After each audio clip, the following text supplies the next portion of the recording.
I'm David Knowles, and this is Ukraine, the latest. Today, we discuss the development of drone warfare, the impact of Ukraine's strike on the Morozovsk airbase, and the surreal case of the children of Russian spies who had no idea they were Russian. Bravery takes you through the most unimaginable hardships to finally reward you with victory. The first duty of my government is security and defence, to make clear our unshakable support of NATO and with our allies towards Ukraine. Kyiv stands strong. Nobody's going to break us. We're strong. We're Ukrainians. It's Tuesday, the 6th of August, 2 years and 169 days since the full-scale invasion began.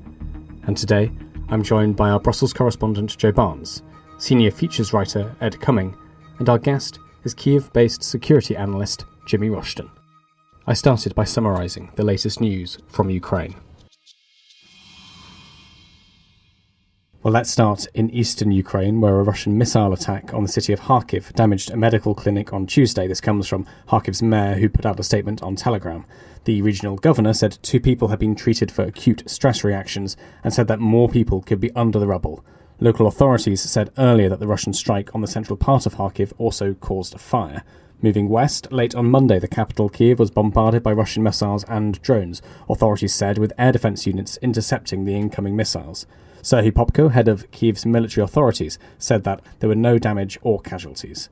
In total, yesterday, Russian attacks against Ukraine killed at least 3 and injured 19 people, regional authorities reported across the country. Ukraine's Air Force claimed to have shot down 2 Iskander-M or KN-23 ballistic missiles, 2 cruise Kh-59 cruise missiles, and 15 attack drones that Russia launched overnight. From Russia, the interim governor of Kursk has said that Russian troops have stopped a Ukrainian attempt to penetrate the border region. The MASH Telegram channel, which has contacts in Russian state security, said that about 100 Ukrainian fighters had tried to enter Russia, but I must say the fighting here is ongoing, and we do hope to bring you clearer updates tomorrow. On the front lines, Ukrimform reports there has been as many as 133 combat engagements across the entire front line in Ukraine over the past 24 hours, almost a third of them on the Pokrovsk axis. Let's look then a little more detail at that fight, where as of yesterday, Russian forces reportedly continued to advance east of Pokrovsk. Russian sources say they are close to encircling Ukrainian troops near the T-0511 road southeast of Pokrovsk. The Institute for the Study of War, the ISW, are reporting that DNR security services told the Kremlin newswire TASS yesterday that Russian forces have encircled elements of 3 Ukrainian brigades near Zelany, that's a village southeast of Pokrovsk, and several other Russian sources claim that they have made additional advances in fields west and east of Zelany, some mill bloggers even claiming that Russian assault groups have entered the village itself. Moving to some important diplomatic updates then. In Africa, our Africa correspondent Ben Farmer writes that Mali has cut diplomatic ties with Ukraine after Kyiv suggested a tip-off from its intelligence services had allowed rebels to massacre a force of government troops and Russian mercenaries. Mali's northern Tuareg rebels claimed that they had killed at least 84 mercenaries from the Kremlin-backed Wagner Group, along with 47 Malian soldiers, over days of fierce fighting late last month.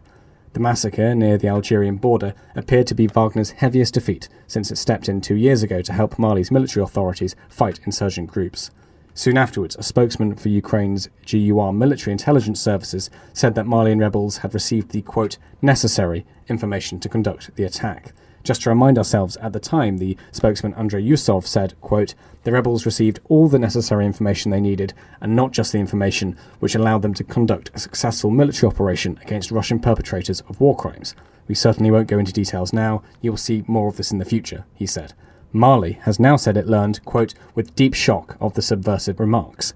It said that Mr. Yusov had, quote, admitted Ukraine's involvement in a cowardly, treacherous and barbaric attack by armed terrorist groups that resulted in the death of members of the Malian defence and security forces. The actions taken by the Ukrainian authorities violate the sovereignty of Mali, go beyond the scope of foreign interference, which is already condemnable in itself, and constitute a clear aggression against Mali and support for international terrorism. That's the statement from the Malian government.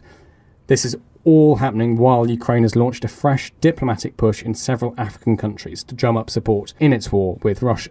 Dmytro Kuleba, Ukraine's foreign minister will this week visit Malawi, Zambia and Mauritius to discuss the participation of African states in global efforts to restore a just peace for Ukraine and the world. Just to recap, Russia has significantly extended its influence on the continent in recent years, and many African countries have been reluctant to condemn Vladimir Putin's invasion of Ukraine. A number of African countries did take part in a conference on Ukraine hosted by Switzerland in June, but they've mostly been reluctant to join Western efforts to isolate Russia, an important supplier of energy and commodities for many countries. And finally, yesterday, former Russian Defense Minister Sergei Shoigu met with various high-ranking Iranian officials in Tehran. Official Iranian readouts reported that Shoigu expressed a desire to increase political and economic relations in a meeting with the new Iranian president. Shoigu separately met with Armed Forces General Staff Chief Major General Mohammad Bagheri. Shoigu and Bagheri discussed increasing bilateral defence and military issues, and Shoigu condemned Haniya's killing in Tehran, that's the assassination last week, of which Israel is suspected, and stated that whoever is responsible aimed to escalate regional tensions.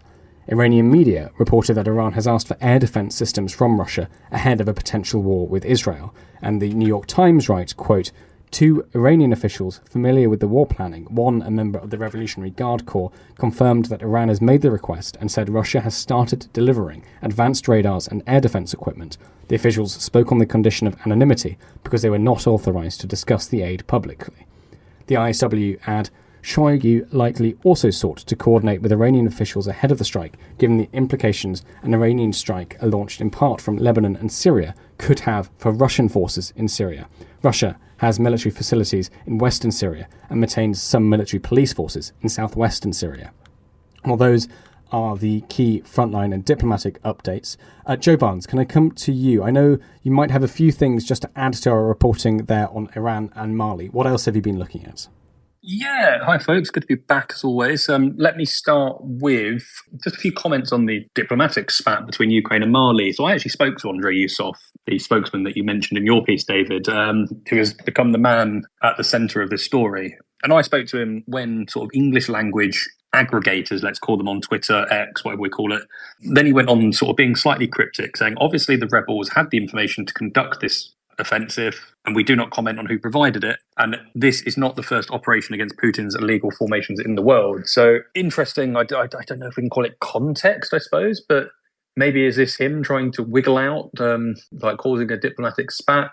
Or is it the fact that actually he maybe spoke in riddles, as lots of Ukrainians, well, government officials around the world do, and they got leapt on and jumped on, and it's been taken a bit too far. Who knows? But I'm sure Jimmy may have some thoughts on that later when we go to him.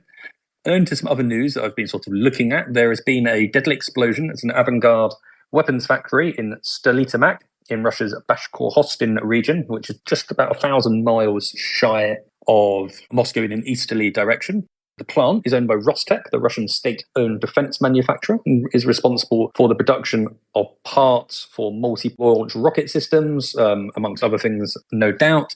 It's a company that's been sanctioned by the EU. What happened, allegedly?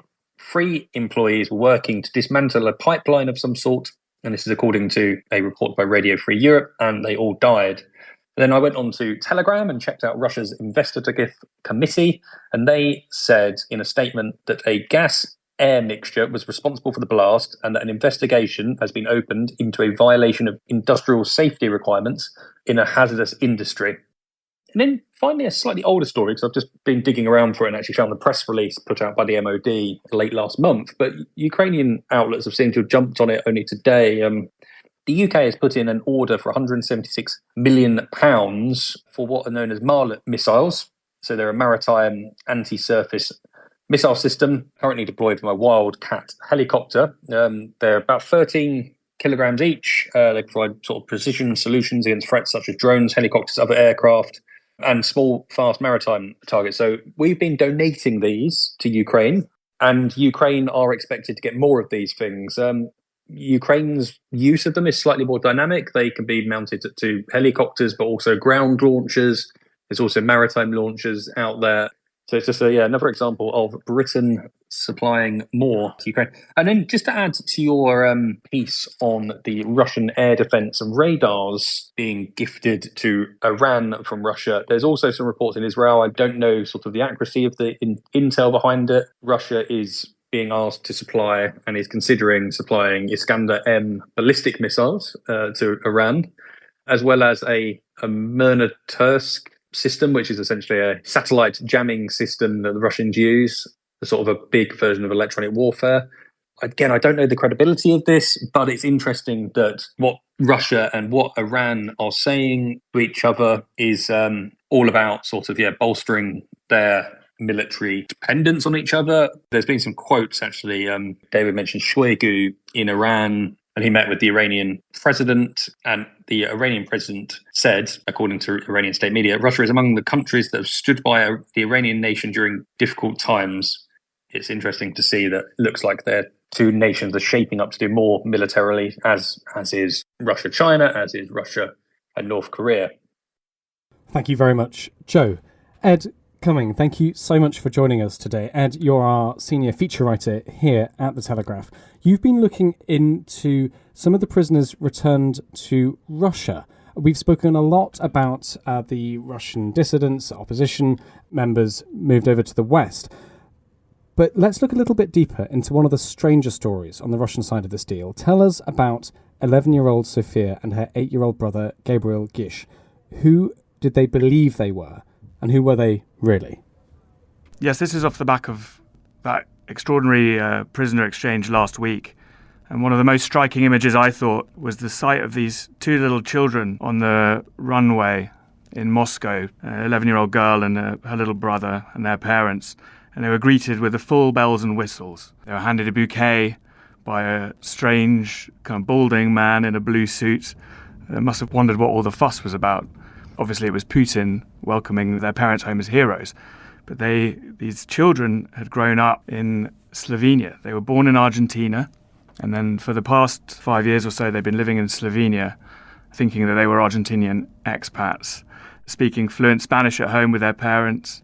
They spoke English. They went to an international school in Ljubljana where they lived. And it was only last week, according to the Kremlin anyway, that they discovered their parents were Russian spies, and they were, in fact, Russian themselves, by parentage anyway. Extraordinary statement from the Kremlin saying that they'd been asking who the flowers had been given to them by and had to have it explained who Putin was. So these young, blameless children kind of facing up to a new life, really, where they may be living in Russia now for the rest of their lives, their parents' kind of spy work done. Ed, what can you tell us about their parents' careers then? So their parents had been living in Slovenia as Maria Mayer and Ludwig Gish.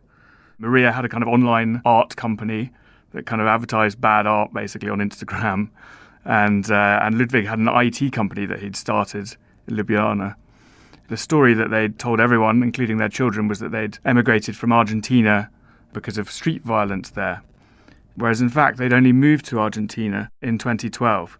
And their real names are Anna Dultseva and Artem Dultsev. And they were both high-ranking officers in the SVR, which is Russia's intelligence agency. So this is the kind of most striking recent example of these famed illegals. Russia has legal spies which operate under diplomatic cover, and then these illegals who kind of hide in plain sight and live apparently completely normal lives. But in fact, in Ljubljana, they were apparently running money to other agents across Europe. They were handing instructions around. Slovenia is a very good base, the thinking goes, because it's in Europe, but it's not as scrutinized by counterintelligence as much as London or Paris might be. So you have access to all of Europe, but no one's kind of asking too many questions. And by all accounts, they lived this completely normal life. Their neighbours kind of refused to believe that they were spies when it all came out. They were arrested finally in 2022 after the invasion. They were tipped off and the police raided them. And they've been in prison since then, and then were exchanged as part of this deal. And you described them as these sort of quote-unquote illegal Russian spies as opposed to spies operating under diplomatic cover. Could you tell us a bit more about the history of illegal Russian spies? How does Vladimir Putin speak about them? Illegals have kind of become central to the mythology of Russian espionage in Russia anyway. You know, they're fated as heroes. I mean, the red carpet parade that Putin gave them at Moscow airport in the middle of the night was kind of testament to that. They hark back to the golden age, if you will, of Russian espionage, the kind of Kim Philby era where people would appear to be living normal lives in London, but in fact recruiting people like Philby to the cause. You know, Putin himself, I mean, they've kind of fallen a bit out of favour, but Putin's revived them a lot. He's spoken about them, about his own kind of work with them when he was in the KGB. It's unclear, according to some sources, how useful they actually are, these illegals. There isn't that much they can do necessarily, but the mythology of them is extremely powerful, which is why they were kind of very keen to get them back, these guys, and include them in such a kind of high-profile exchange. But as we're seeing, there's this kind of terrible human cost to it as well, especially when families are involved. Absolutely. I mean, do we have any idea what happens now to those poor children? How do illegal spies' careers usually end? Well, it's an interesting point. You know, one person I spoke to said that spoken to senior Russian intelligence officials, and they'd explained that basically in a successful mission, i.e. one where you live undercover and do your job and are never busted or, you know, never publicly busted, they would let them live their lives out in the target country, you know, where they might have made real life relationships, had families, as we're seeing here. But there's obviously at least an irony there that this country, a foreign power that you're meant to be working against for the good of the motherland, and yet when it comes to it, you'd rather stay there and live out your life there that you've made that's quite happy and satisfactory to you. So the interesting case, what happens to the children, they're so young that they'll probably stick with the parents. But there was a counter-example. Listeners may remember the big illegals bust in 2010, the last kind of most high-profile case of this that was exposed, which included Anna Chapman, the kind of flame-haired Russian spy who was on the front cover of all the papers and was married to an Englishman. Also included in that case were Canadian-born, apparently Canadian sons of two Russian spies. The Canadian sons were called Tim and Alex. And initially, Canada stripped these children of spies of their citizenship because it's, you know, they've been living a lie. But they argued, and the younger brother argued successfully in Canadian court, that he should have his citizenship reinstated because he didn't know anything about his parents' secret lives. It wasn't his fault. And as far as he was concerned, he was completely Canadian. So it'll be very interesting what happens with these children in this case. At the very least, it'll be a huge wrench, you know, to have had this shocking revelation that their parents were spies and they were Russian. They don't speak a word of it. And now they're going to have to live in Moscow indefinitely. Ed Cumming, thank you so much for joining us, and thank you for talking us through your reporting there. Jimmy Rushton in Kyiv, can I come to you? Jimmy, we spoke about the attack on Kyiv last night in our initial updates. You're based there. What did you experience and what was the aftermath? It was really quite dramatic, and then nothing happened. So essentially we had the air raid warning, and as I normally do, I looked on the monitoring channels. There's a bunch of Ukrainian monitoring channels that tell you what's actually happening. So is it a real threat, or if it's just a 31K that's been launched and they have to throw up an air raid alert across the whole country. So the monitoring channels in this case said that there was an incoming ballistic missile or an object moving at ballistic velocity, in their words. So that obviously indicated that it was a serious attack. Ukrainian air defense responded. I know roughly where the Patriot PAC-3 air defense systems are based in Kyiv. So I was looking towards them, and as I watched, 3 PAC-3 interceptors were launched. They intercepted one of the incoming ballistic missiles pretty much directly above my head, which was an experience. There was a massive explosion.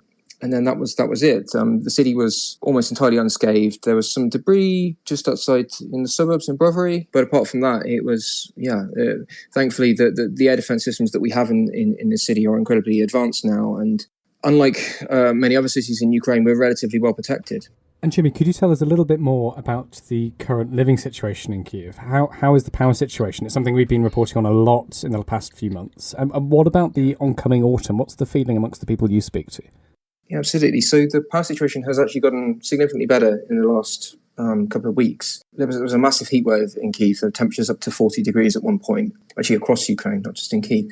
Obviously, that increased demand on the grid. There are lots of people running air conditioners and corresponded with a wave of Russian attacks on power stations. the situation is much better now. Some more capacity has come back online in the grid, and the heat wave is over, so people aren't using as much air conditioning anymore. So we still have power cuts, but yeah, it's much better. In terms of the winter, I think everyone is aware that this is going to be a pretty hard winter.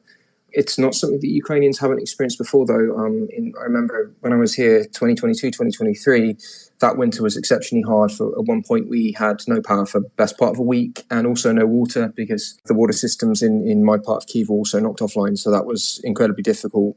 Everywhere most places have generators now in regards to like cafes, restaurants, large shops. So when the power does go out, and if it does go out in winter, people will be able to, warm up, charge their devices, communicate with the outside world. But it's going to be difficult, and winters in this country, they're no joke. I mean, we get temperatures down to, minus 20 quite easily. Jimmy, let's move on then to some of your thoughts on some of the military updates then. We've been reporting on this attack on the Morozovsk airbase. What else can you tell us about this? And what do you think this means for Russia's ability to prosecute its air campaign?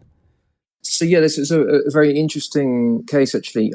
This airbase has been repeatedly attacked by drones in the past. And in the past, there have been reports of slight damage to a couple of airframes. But this attack was different, right? It was a devastating attack. There's images that you can see from satellite and from ground level of the ammunition dump at the base is completely obliterated. Like, not a single building is left standing. One Su-34 fighter bomber. These are the aircraft they predominantly use for dropping glide bombs on Ukrainian positions. That was completely destroyed. There was another two probably heavily damaged, and I would say probably a couple more have received light damage from shrapnel from the explosions. I think what it says is that the Ukrainian drone program is far more effective than the Russians are prepared for, because this airbase was an obvious target. The Ukrainians had hit it repeatedly. And the fact that the Russians would know the Ukrainians would probably try and hit it again, but weren't able to repel this drone attack, says something about the sophistication of the Ukrainian drone program and the inability of Russia to defend all military targets in its territory. Russia's a huge country, and it has a lot of military facilities, and that's both a blessing and a curse. It's more difficult to invade, but it's also more difficult to defend with air defense assets. And Jimmy, just moving on then to the F-16s, obviously there's been a big song and dance made over their arrival in Ukraine. Zelensky giving his press conference in front of two veiled aircraft the other day. What's your take on their arrival? I mean, we've seen lots of different opinions on this, whether it's, to quote one article I saw, too little, too late, or whether it could really be the start of a turning point. What are your thoughts here?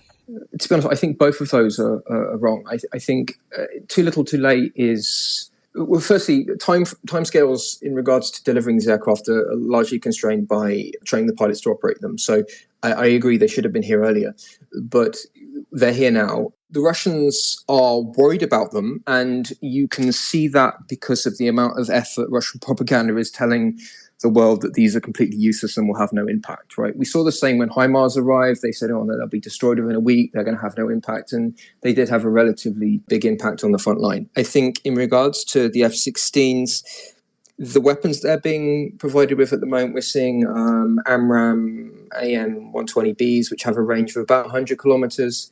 It's not ideal. We really want them to be provided with, some of the later versions of the AMRAAM, which have ranges of about 150, 160 kilometers. And that really is so that these F-16s can engage Russian aircraft performing glide bombing attacks. Because when they do these attacks, they stay within Russian territory. They have a range of about 30, 40 kilometers.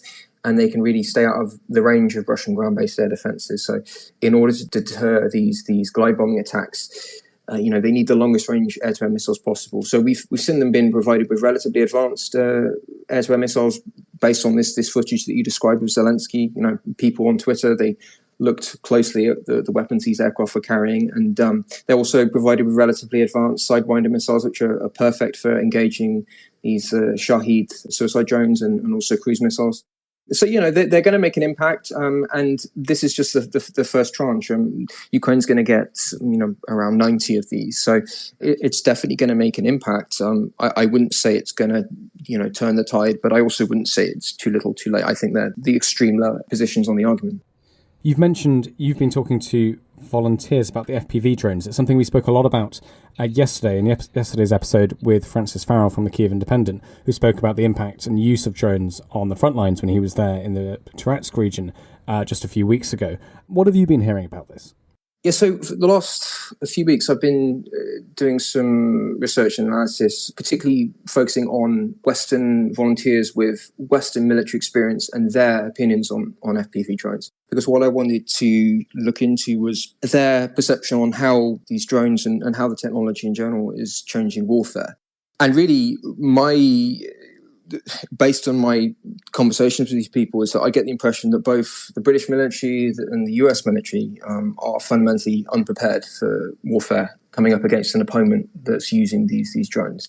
I spoke to a British gentleman who's now with GUR, and he's an ex-Royal Anglican. I also spoke to an ex-US Army Combat Cavalry Scout who's now with 3rd Assault Brigade. So, these are people, are serious people. They've had combat experience in the British American militaries.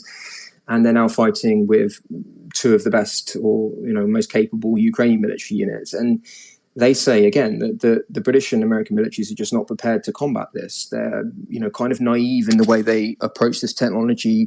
There's the assumption in both the British and the American militaries that some countermeasure technology will somehow appear almost out of thin air and remove the threat of drones completely. But the reality is not like that. I mean, in Ukraine, I was discussing countermeasures with them, and they say, both Ukrainian and Russian countermeasures will work one day and then they won't work the next, because the FPV operators will come up with new workarounds in order to defeat the EW. So it's really kind of like a cat and mouse game. There's an evolutionary race between drone operators and the electronic warfare guys. And at the moment, the drone operators are winning because these drones are so cheap, like $500 per drone, something like that.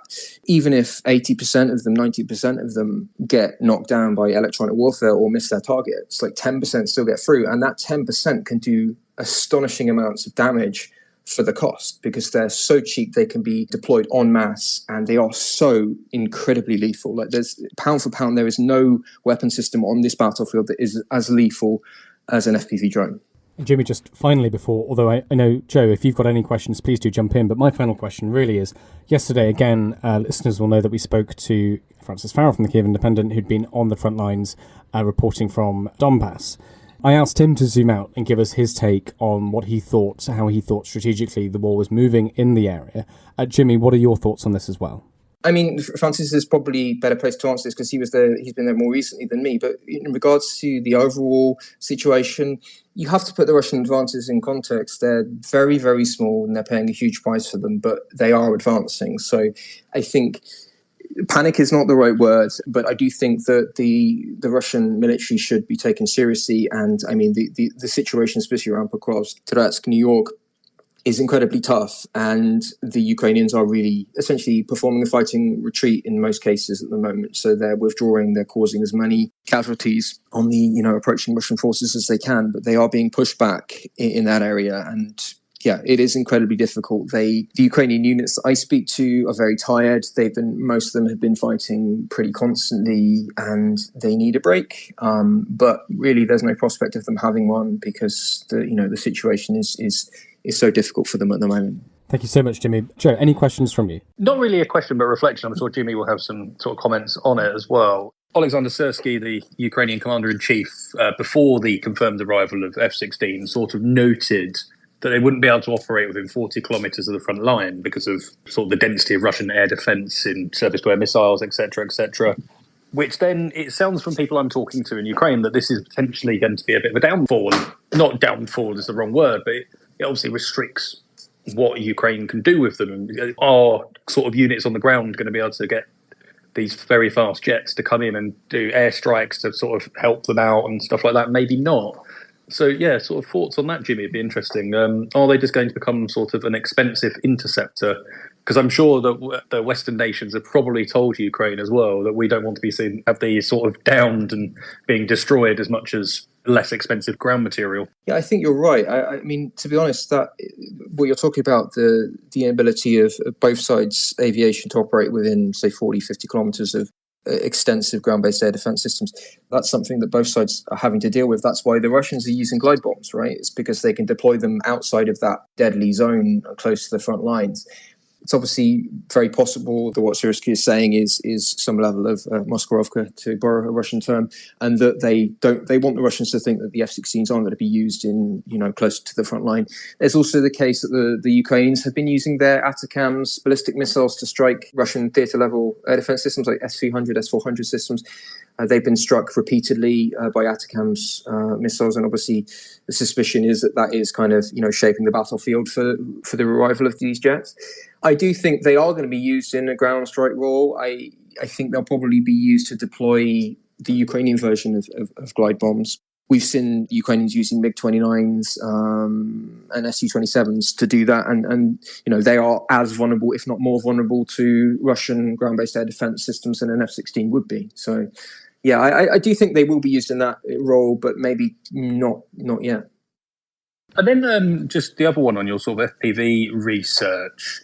There's been lots of sort of anecdotal evidence from sort of other reporters and sort of speaking to people that the organisation on the ground between, say, individual Ukrainian units isn't always the best, and it results in some units not knowing when other units have got drones in the air. Have you heard sort of anything akin to that? I just think that's quite interesting, and maybe that sort of Ukraine, when Western nations are supporting Ukraine in training, that training troops not only on sort of infantry manoeuvres, sort of trench warfare, they should also look at the tactics in employing sort of a battlefield management system into that.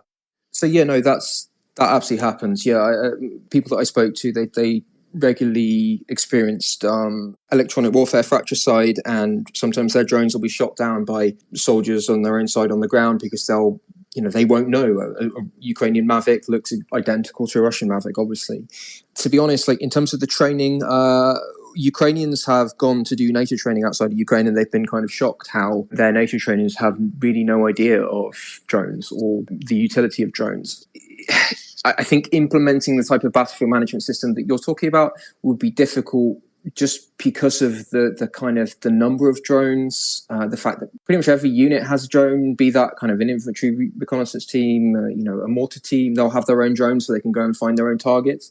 So trying to figure out some system to avoid this sort of fratricide would be quite difficult. The other thing is, Mavic operates on the same frequency as whether it's Ukrainian or Russian, right? So if a Ukrainian team is using EW to defend against a Russian Mavic, it will knock out any Ukrainian Mavics operating on that same frequency in the area. So, and that's actually another issue with the electronic warfare systems that one of them identified to me, is that they can use electronic warfare, but if it means that they can't use their own drones, sometimes it's actually not worth using those jammers, because, losing the capability to operate their own drones is worse than enduring, say, a Russian Mavic dropping grenades on them, which they can deal with as long as they kind of identify that it's there and take appropriate cover.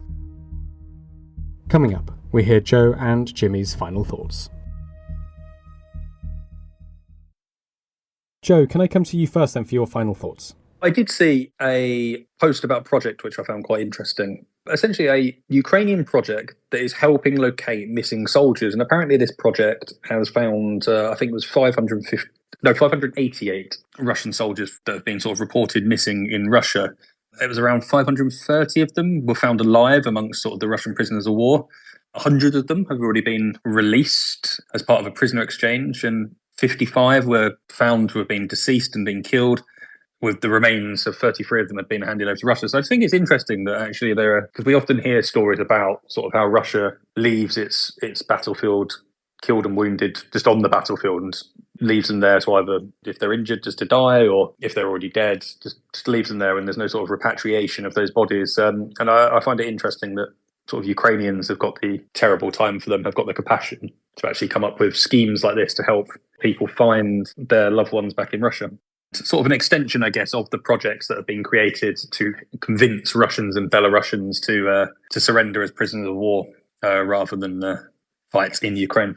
Thank you so much, Joe Barnes, for your time today. Jimmy, as our guest, would you like the very final thoughts? Sure. I'd obviously say, as I've said before, that it's very easy to forget about Ukraine, and we've got quite difficult events happening in the UK. But again, what happens here is of massive importance to both the UK and the wider world, and particularly our European continent. So, I think we just need to remember Ukraine. We need to do everything we can to support the Ukrainians. And we also, we need to learn the lessons of this war, because if the British military, if the American military go into a conflict against an opponent armed with FPV drones, and we haven't learned the lessons of this conflict, we're going to see a lot of British and a lot of American soldiers getting hunted by drones, like you can see on social media, watching Russians getting hunted by them and Ukrainian soldiers, unfortunately. So, learn the lessons, help Ukraine, and stop Putin in his tracks here. Ukraine the Latest is an original podcast from The Telegraph. To stay on top of all of our Ukraine news, analysis and dispatches from the ground, subscribe to The Telegraph. You can get your first 3 months for just £1 at www.telegraph.co.uk/Ukraine the Latest. Or sign up to Dispatches, our Ukraine newsletter, which brings stories from our award-winning foreign correspondents straight to your inbox. We also have a Ukraine live blog on our website where you can follow updates as they come in throughout the day, including insights from regular contributors to this podcast. You can listen to this conversation live at 1 p.m. each weekday on Twitter Spaces. Follow The Telegraph on Twitter so you don't miss it.